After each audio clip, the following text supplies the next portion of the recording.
Assalamualaikum dan salam muafakat Johor. Nurul Akidah Abdul Razak untuk edisi Buletin Selatan 6 November 2014. Di sebalik pembangunan projek Kompleks Petroleum Bersepadu Pengerang PIPC yang sedang rancak dijalankan, Kerajaan Negeri Johor mahu ia turut melibatkan syarikat Bumiputra. Atas sebab itu, satu jawatan kuasa khas telah ditubuhkan bagi membantu dan memastikan pelibatan mereka di kawasan pembangunan PIPC berkenaan. Jawatan kuasa ini menjadi badan bertindak bagi memastikan wujudnya pengagihan kontrak kerja-kerja berkaitan pembangunan PIPC kepada syarikat-syarikat, khususnya syarikat Bumiputra Johor yang layak dan berkemampuan. Kumpulan sasaran adalah syarikat-syarikat Bumiputra yang berdaftar dan berkelayakan serta sekurang-kurangnya mempunyai pusat operasi di negeri Johor. Dengan adanya jawatan kuasa ini, ia sekaligus dapat memastikan bahawa syarikat-syarikat Bumiputra turut sama dapat terlibat dalam pembangunan projek PIPC. Datuk Muhammad Khalid berkata demikian ketika berucap pada majlis minum petang bersama kontraktor PIPC di Johor Bahru. Menurut beliau, setakat ini dua syarikat kontraktor utama milik anak Johor telah dilantik oleh Petronas dengan kontrak bernilai 72.6 juta ringgit. Selain itu, 9 syarikat Bumiputra termasuk satu syarikat anak Johor juga telah diberikan projek pembekalan air mentah Rapid Pamir dengan nilai pukal sebanyak 155 juta ringgit. Sementara itu, Johor Petroleum Development Corporation Berhad JPDC menyokong usaha kerajaan negeri mewujudkan jawatan kuasa khas bagi memastikan pelibatan syarikat Bumiputra terhadap peluang yang terdapat di PIPC. Ketua Eksekutifnya Muhammad Yazid Jaafar berkata, ia merupakan pendekatan yang baik bagi membolehkan syarikat dan usahawan tempatan menimba pengalaman serta memantapkan kepakaran dalam industri hiliran minyak dan gas. Ini adalah salah satu pendekatan yang berkesan untuk membolehkan syarikat dan usahawan Bumiputra menimba pengalaman, membina keupayaan serta memantapkan kepakaran dalam industri hiliran minyak dan gas.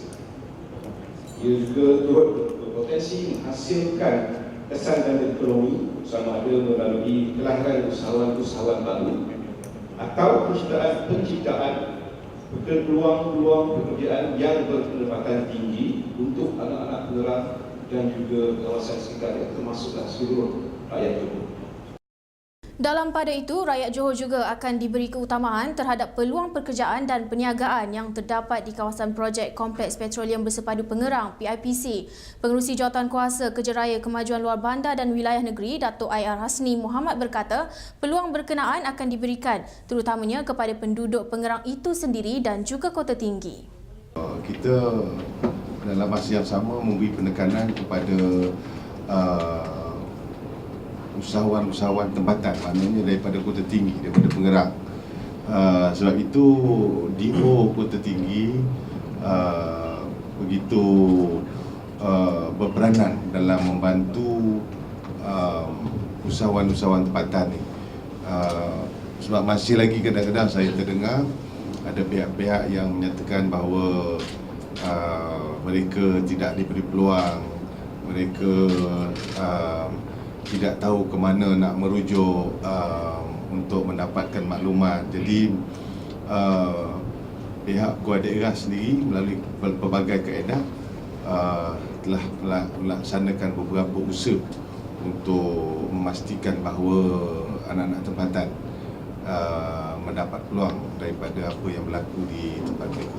Beliau memberitahu pemberita ketika sidang media pada majlis minum petang bersama kontraktor PIPC di Hotel Traders Johor Bahru.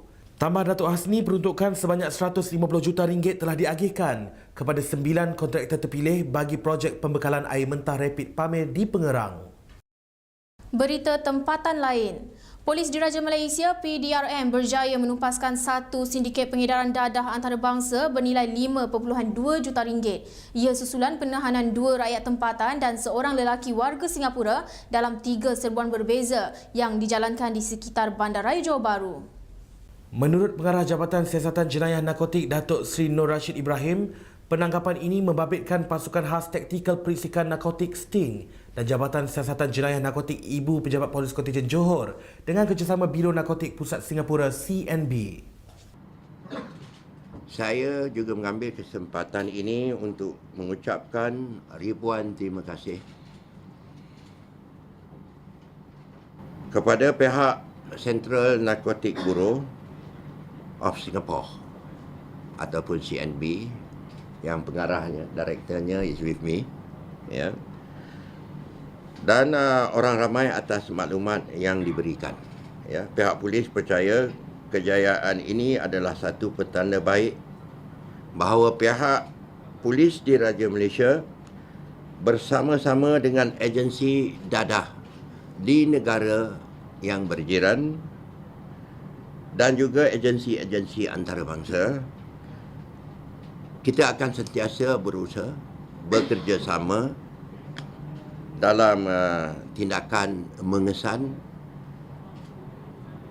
dan berkongsi maklumat dalam usaha kita untuk membantras sindiket-sindiket dadah yang beroperasi merentasi sempadan negara. Beliau berkata demikian kepada pemberita di Ibu Pejabat Kontijen Johor Baru. Tambah beliau, polis berjaya merampas sebanyak 63,500 pil psikotropik dan 81 liter cecair disyaki dadah daripada 3 individu berkenaan yang berumur antara 41 hingga 54 tahun. Susulan penahanan itu, ia membantu pihak polis mengesan sebuah kontena berisi 360 kampit guni mengandungi serbuk soda ash dan 3 kampit daripadanya mengandungi 150 kg ketamin serta 484 gram syabu. Hasil siasatan mendapati kontena itu dibawa masuk dari Karachi, Pakistan ke Johor dengan membawa serbuk soda ash bagi tujuan membuat barangan kaca dan cermin. Kesemua individu ditahan reman selama seminggu untuk siasatan lanjut mengikut Seksyen 39(B) Akta Dadah Berbahaya 1952. Sekian edisi Bulletin Selatan, terus layari kami di www.tvselatan.com.my untuk paparan berita terkini. Salam takzim.